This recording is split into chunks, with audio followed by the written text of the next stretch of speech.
नमस्कार। आयुर्वेदी के video lecture में आपका स्वागत है।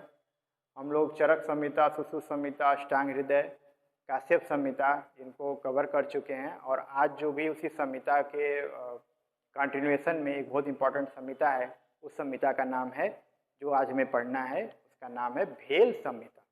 कौन सी संहिता हमको पढ़नी है? भेल संहिता पढ़नी है। भेल कौन है? आपको समझ में आ रहा होगा कि अग्निवेश आदि जो 6 शिष्य हैं, उन्हीं शिष्यों में क्या है, एक भेल भी है। तो भेल ने भी पुस्तक लिखी है, हारित ने भी पुस्तक लिखी है और अग्निवेश की पुस्तक हम चरक संहिता के रूप में परिष्कृत होकर अभी पढ़ते ही हैं, तो हमको पता है। तो हम अन्य संहिताएं तो हमारी पुस्तक में, हमारे उसमें नहीं है सिलेबस में, लेकिन उनका वैशिष्ट हमको पढ़ना चाहिए और वो सिलेबस में है। उस वैशिष्ट को हम लोग डिस्कशन करेंगे। भेल संहिता है और फिर हारित संहिता भी देखेंगे हम लोग। तो आज का टॉपिक हमारा क्या है? भेल संहिता। भेल संहिता में आप देखिए, सबसे पहले मूल उपदेष्टा कौन होंगे? आपको जाहिर से पता ही है, जब ये किसके शिष्य हैं? आत्रेय के हैं, तो इसके उपदेष्टा कौन होंगे? पुनर्वसु आत्रेय। समय क्या है? 1000 से 1500 ईसा पूर्व। तो वही चीज लिखी हुई यहाँ पे। तंत्रकर्ता कौन है? आचार्य भेल हैं। कौन है? आचार्य भेल। ठीक, काल वही होगा, गुरु शिष्य का एक ही काल होता है, याद रखिएगा। वर्तमान ग्रंथ जो हमें उपलब्ध हुआ है अभी, जिस रूप में प्राप्त होता है, वो लगभग 7वीं शती का है। ठीक, तो ये जो इसकी पांडुलिपि का क्या हुआ है, भेल संहिता की पांडुलिपि को किसने? राजा राजेश्वर शर्मा द्वारा संपादित करके CCRS, जो आयुष मंत्रालय का एक विंग है, CCRS के द्वारा प्रकाशित किया गया है, जो हमें उपलब्ध है। तो ये याद रखिएगा। ठीक है, आगे चलें। तो जो ग्रंथ का स्वरूप है वो कैसा है? ग्रंथ का स्वरूप जो है वो चरक संहिता के जैसा ही है इनका भी, यानी कि अग्निवेश तंत्र जिस तरह से लिखी गई थी उसी भांति यह भी लिखी गई है। तो उसमें आप देखिए, वही सूत्र निदान विमान सारी हिंदी, चिकित्सा कल प्रसिद्धि, कुल स्थान 8। कुल अध्याय कैसे होंगे? चरक संहिता में जैसे हैं, सूत्र में 30 है, फिर 888 है, देन 12 है, फिर 30 चिकित्सा में आता है, फिर कल्प सिद्धि में 12-12। टोटल कितना है? 120। लेकिन उपलब्ध कितना है हमको? तो तब भी जो भी संहिताएं इस तरह से विस्मृत हो जाती हैं, उसमें हम देखते हैं तो भेल संहिता में लगभग 90% चैप्टर हमको उपलब्ध है पढ़ने के लिए। तो देखिए, सूत्र स्थान में 4 से 28 तक उपलब्ध है, इसमें 2 से 8 तक, निदान में और विमान में 2 से 8 तक, और शरीर में 1 से 12 तक, चिकित्सा में 1 से 30 तक, और कल्प में 1 से 9, मतलब 3-3 चैप्टर कम है, पर ये भी 1 से 9, टोटल 106 अध्याय हमको उपलब्ध हैं। मात्र 14 अध्याय जो है वह मिसिंग है। तो ये हमको याद रखना होगा। ठीक है, और कैसे मिसिंग है तो कहाँ से प्राप्त हुई, याद रखना होगा। तो याद रखने के लिए आपको याद रखना है, राजा राजेश्वर शर्मा द्वारा संपादित करके CCRS के द्वारा इसको उपलब्ध कराया गया, वो याद रखिएगा। अच्छा, अब वैशिष्ट हम देखते हैं। तो वैशिष्ट क्या है? कुछ इंपॉर्टेंट चीजें हैं जिसके आप आयुर्वेद के नजरिए से उसको याद रखिएगा और हम उसको देखते हैं। सबसे पहले क्या है, बहुत इंपॉर्टेंट है, कई बार का पूछा हुआ है, वो इंपॉर्टेंट क्या है? जनपदोध्वज का वर्णन भेल ने किस नाम से किया है? जनमार के नाम से किया है। जनपदोध्वज शब्द का प्रयोग आचार्य चरक करते हैं, भेल उसी को क्या बोलते हैं? जनमार बोलते हैं, और आचार्य सुश्रुत उसी को क्या बोलते हैं? मरक बोलते हैं। तीनों का मतलब ये है कि लोगों की मृत्यु होना। ठीक, तो हमें याद रखना होगा कि भेल ने क्या बोला है? जनपदोध्वंस को किस नाम से दिया है? जनमार शब्द दिया है। 7 दिव्य और 7 मानुष कायमाने हैं। 2 तरह का शरीर बताया, जिसमें 7 दिव्य होते हैं और 7 मानुष होते हैं। पित्तच काश में कामला का लक्षण बताया है, तो कामला पित्त रोग से ही होता है। ठीक है, तो उसमें आपका पित्तच काश में कामला के लक्षण बताए। औषध द्रव्यों और योगों के संदर्भ में उच्चटा नामक एक औषधि का प्रयोग बताया है। उच्चटा नामक एक औषध का प्रयोग बताया है। ठीक है, याद रखिएगा। वातालिक ज्वर बताए हैं। वातालिक ज्वर क्या होते हैं? ज्वर के साथ होने वाली जिसमें पीड़िकाएं होती हैं, उसका वर्णन किया है। में भी वायरल डिजीजेज जो होती हैं, चिकन पॉक्स वगैरह, उस तरह का ये हो सकता है। 18 प्रकार के कुष्ठ बताए हैं, जिसमें 9 साध्य और 9 असाध्य बताए हैं। 7 प्रकार के भस्म में का वर्णन प्रमेह के अंतर्गत किया है। 7 प्रकार के भस्म में का वर्णन प्रमेह के अंतर्गत किया, याद रखिएगा। ठीक है, 3 प्रकार के पिंडितक यानी कि मदन फल का वर्णन किया है। कृष्ण, श्वेत और मदन यानी उत्तम। 3 नाम है जो मदन जो उत्तम है, कृष्ण, श्वेत और मदन जो वामक द्रव्य होते हैं। मदन फल उन्होंने बताया कि 3 तरह का होता है, उसमें करहाट, राट, पिंडितक उसके पर्याय होते हैं। तो पिंडितक जो है मदन फल है, वो क्या है? कृष्ण, श्वेत और मदन। ठीक है, याद रहेगा। आगे चलें। भेल ने एक और इम्पोर्टेंट चीज बताई, क्या है, सूकनाश घृत का वर्णन किया है। क्या किया है, सूकनाश घृत का वर्णन किया। याद रखिएगा, सूकनाश घृत, ये आपको नाम याद रखना है। किसमें बताया, अपतंत्रक व्याधि में बताया है, अपतंत्रक व्याधि में बताया है। पंचकर्म का विशेष वर्णन किया। हाँ, त्रिफला का प्रयोग समय के अनुसार बताया, वेरी इंपॉर्टेंट। चरक और सुश्रुत दोनों ने त्रिफला का प्रयोग, चरक और भेल दोनों ने त्रिफला का प्रयोग बताया है, लेकिन कब लेना चाहिए उसमें उन्होंने अंतर किया है। तो हमने हिस्ट्री ऑफ आयुर्वेद में ही पढ़ा था, हम यहाँ भी एक बार देख लेते हैं, जो वैशिष्ट पढ़ रहे थे उस समय। तो आप देखिए, भोजन के पूर्व इन्होंने क्या बताया, चरक ने विभितक लेना चाहिए, यहाँ पे भी लिखिएगा। भोजन के बाद आपको क्या लेना चाहिए, आम्लकी लेना चाहिए, यहाँ पे ए लिखिएगा। और भोजन के जीर्ण होने पे क्या होता है, हरितकी लेनी चाहिए, एच लिखिएगा। तो भोजन के पूर्व, बाद और जीर्ण होने पे तीन ही चीज हो सकता है भोजन के साथ। तो भोजन के पहले, भोजन के बाद और भोजन जब सही से पच जाए, तो तीन चीजों का प्रयोग करना चाहिए। तो भोजन के पूर्व विभितक का, भोजन के बाद आम्लकी का और भोजन के जीर्ण होने पे हरितकी का। तो तीनों को सेट करेंगे तो क्या बनेगा, वाह बनता है। तो आपको याद रखना है, चरक ने बहुत अच्छी बात बताई, उसे हम क्या बोलते हैं, वाह चरक। वाह चरक, भोजन के पूर्व विभितक और भोजन के बाद जो है आम्लकी और भोजन के जीर्ण होने पे हरितकी। इनका क्या है, थोड़ा सा उल्टा है। भेल क्या बोलते हैं, भोजन के पूर्व आपको आम्लकी लेना चाहिए और भोजन के बाद जो है हरितकी लेनी चाहिए और भोजन के जीर्ण होने पे विभितकी लेनी चाहिए। तो वाह चरक है और आह करके याद कर लीजिएगा, आह भेल है। तो याद रहेगा, एग्जाम में आप लिखेंगे, दोनों संहिताएं कवर हो रही हैं, तो ये इंपॉर्टेंट है। ठीक है, स्क्रीनशॉट इसका लेके रखिएगा, याद करने का प्रयास करिएगा, याद हो जाएगा। वाह चरक आह भेल से याद हो जाता है।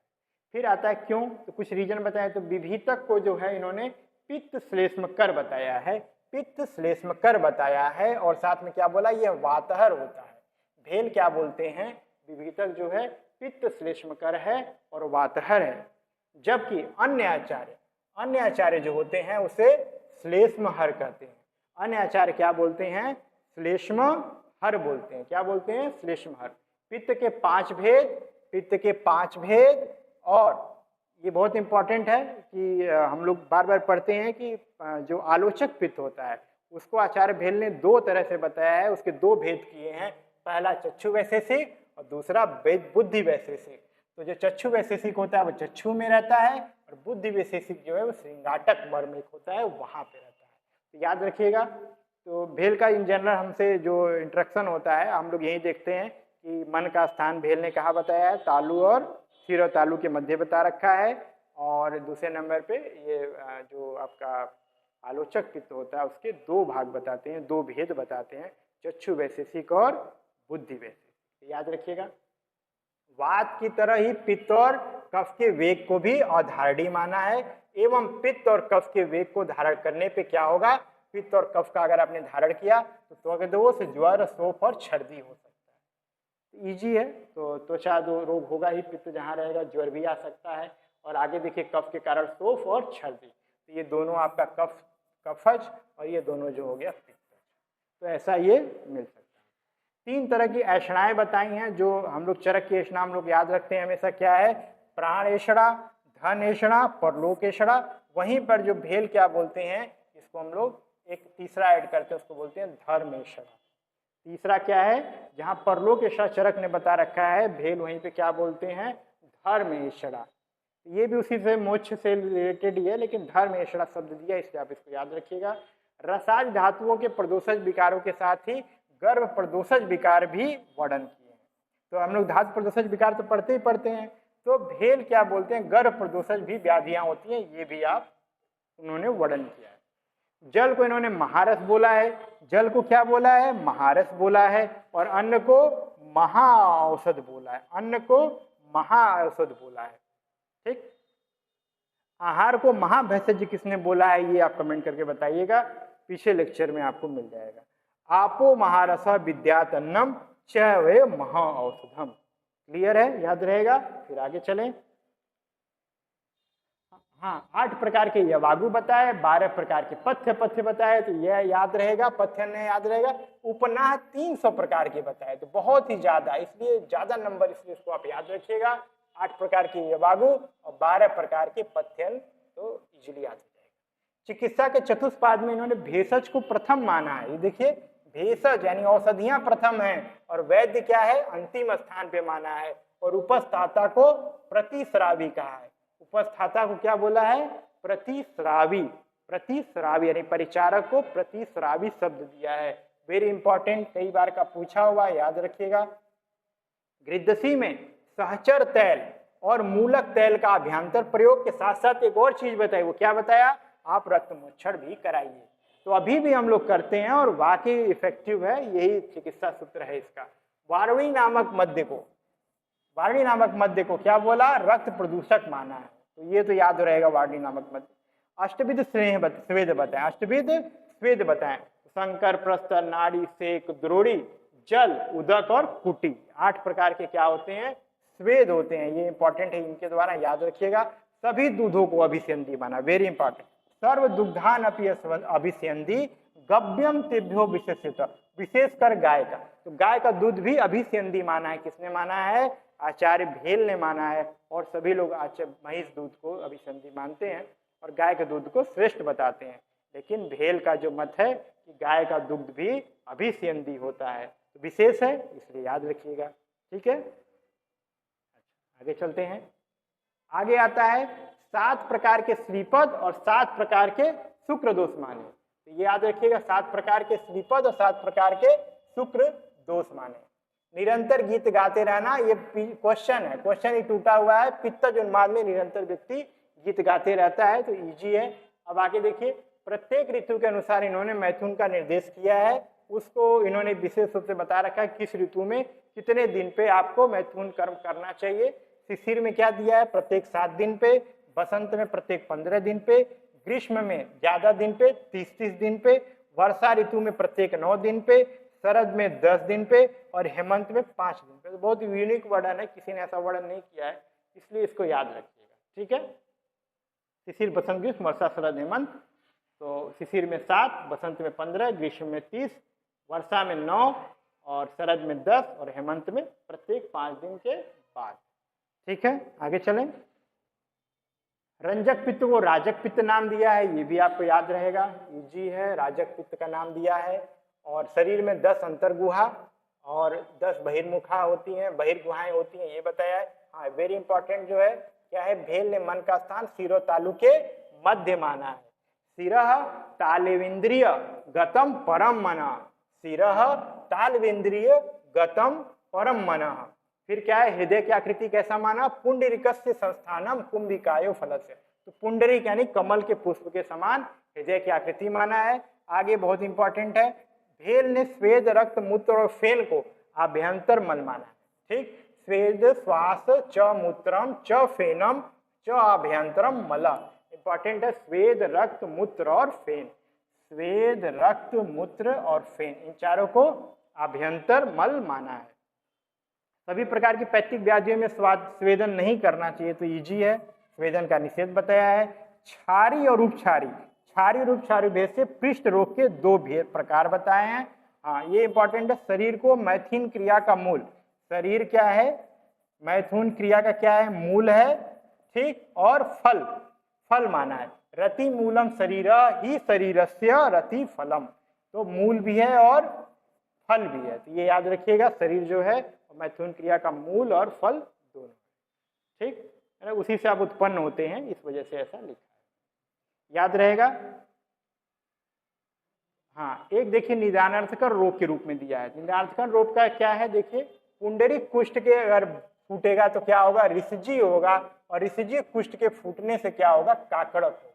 ये निदानार्थकर रोग का एक एग्जाम्पल है। एक कुष्ठ के बाद दूसरा कुष्ठ उत्पन्न होता है, तो याद रख लीजिएगा, पुंडरीक के बाद क्या होता है, रिसजी होता है, रिसजी के बाद क्या होता है, काकड़क होता है। तो PRK करके याद कर लीजिएगा, इंपॉर्टेंट है। फिर आता है मस्तिष्क और शुक्र का प्रमाण जो है 1-1 अंजलि माना है, ये भी इजी है। वमन, विरेचन, स्थापन, अनुवासन, व्यापक उपद्रव कितने होते हैं, कुल 10 माने हैं। सिरो रोगों के संदर्भ में सिरा कंप और मूर्ध स्वेथु नामक, मूर्ध स्वेथु, सिरा कंप होगा और मूर्ध स्वेथु नामक विकारों का वर्णन किया है स्वेलिंग को लेकर। ठीक, मूर्ध स्वेथु, स्वेथु मतलब सूजन आ जाना। ठीक, मूर्धा में सूजन। फिर आता है भेल संहिता के कुछ अध्यायों का नामकरण जो है विशेष है, देख लीजिए। अत्याशीति अध्याय, चतुष्पाद भिषक जीती, वेरी इंपॉर्टेंट, याद रखिएगा। गाढ़ पुरुषीय, ऋतु विभागीय, भोजन विधीय, रोग प्रकृति विनिश्चय, ये इंपॉर्टेंट याद रखिएगा। ऋतु विमान दिया है, स्वस्तियन इंद्रिय छाया अध्याय, ये याद रखिएगा, ठीक। और जो कृमि हम लोग पढ़ते हैं 20 प्रकार के कृमि होते हैं, तो उसमें क्या होता है, कुछ नाम विशेष दिए हैं, बहुरूपका, रोहिता, कालका और सतमात्रिका, ठीक। ये विशेष कृमि भेल ने बताए हैं, और सयानिक कृमि किसने बताया वो आप बताइएगा, ठीक है। कुछ प्रमुख योग देखिए, प्रमुख योगों में क्या आता है, सबसे पहले क्या है, अश्वत्थ मूलादि मोदक। अश्वत्थ मूलादि मोदक किसके लिए है, राजक्षमा में बताया गया। शतपाक मधुक तैल, ये भी किसके लिए है, राजक्षमा के लिए बताया है। भेल संहिता में दशांग घृत, दशांग घृत और दाधिक घृत, ये किसमें बताया गया, गुल्म की चिकित्सा में। हेंगू पंचक और बल्लभक घृत किसमें है, हृदय रोग में है। तालिस पत्र गुटिका और प्राणदा गुटिका, प्राणदा गुटिका बहुत इंपॉर्टेंट याद रखिएगा, किसमें बताया, अर्श में बताया है। और शिवावर्ती, शिवावर्ती विसूचिका में बताया है। और शिवा गुटिका भी लास्ट लेक्चर में आया था, तो उसका आप बताइएगा इंडिकेशन कमेंट में, ठीक। तो ये हो गए कुछ प्रमुख योग, इन प्रमुख योगों को याद करने का प्रयास करिएगा, ठीक है। और प्रत्येक दोष के अनुसार कुछ श्रेष्ठ उपक्रम जो भेल ने बताया है, वैसे तो इन जनरल आपको याद रहेगा, जो याद करना है वो मैं आपको बता देता हूँ। वात में क्या करेंगे आप, ब्रिंघड़ करेंगे, इजी है। लघु है तो आपको क्या करना है, उसमें गुरुता लानी है तो ब्रिंघड़ करेंगे। पित्त में क्या दिया, परिशोधन, यहाँ शब्द ज्यादा इंपॉर्टेंट होता है, क्या दिया है, परिशोधन, परिशोधन याद करिएगा, किसके लिए, पित्त के लिए। कफ में क्या करेंगे, छर्दन, छर्दन मतलब वमन, तो ये इजी याद रहेगा। और जो सबसे इंपॉर्टेंट क्या है, अगर कहीं सन्निपात दिखाई दे रहा है तो हमें क्या प्लान करना चाहिए, जहाँ वात पित्त कफ तीनों इन्वॉल्व है वहाँ क्या प्लान करना चाहिए, विरेचन। तो याद करिएगा, पित्त में परिशोधन, प से याद भी हो जाएगा। और ब्रिंघड़ का तो आप ऐसे ही बता देंगे, कफ में प्रच्छर्दन करते हैं, ये भी याद हो जाएगा। सन्निपात में क्या करते हैं, विरेचन याद करिएगा। सन्निपात में अगर वमन, विरेचन और ये सब आता है, ब्रिंघड़ वगैरह, तो आप उसमें विरेचन को चूज करेंगे, ठीक है, ओके। तो ये इंपॉर्टेंट है, याद रखिएगा। और अगर आपको टॉपिक समझ में आ रहा है तो चैनल को लाइक करिएगा, सब्सक्राइब करिएगा और कमेंट जरूर करिएगा सुधार के लिए, ठीक है। Thank you.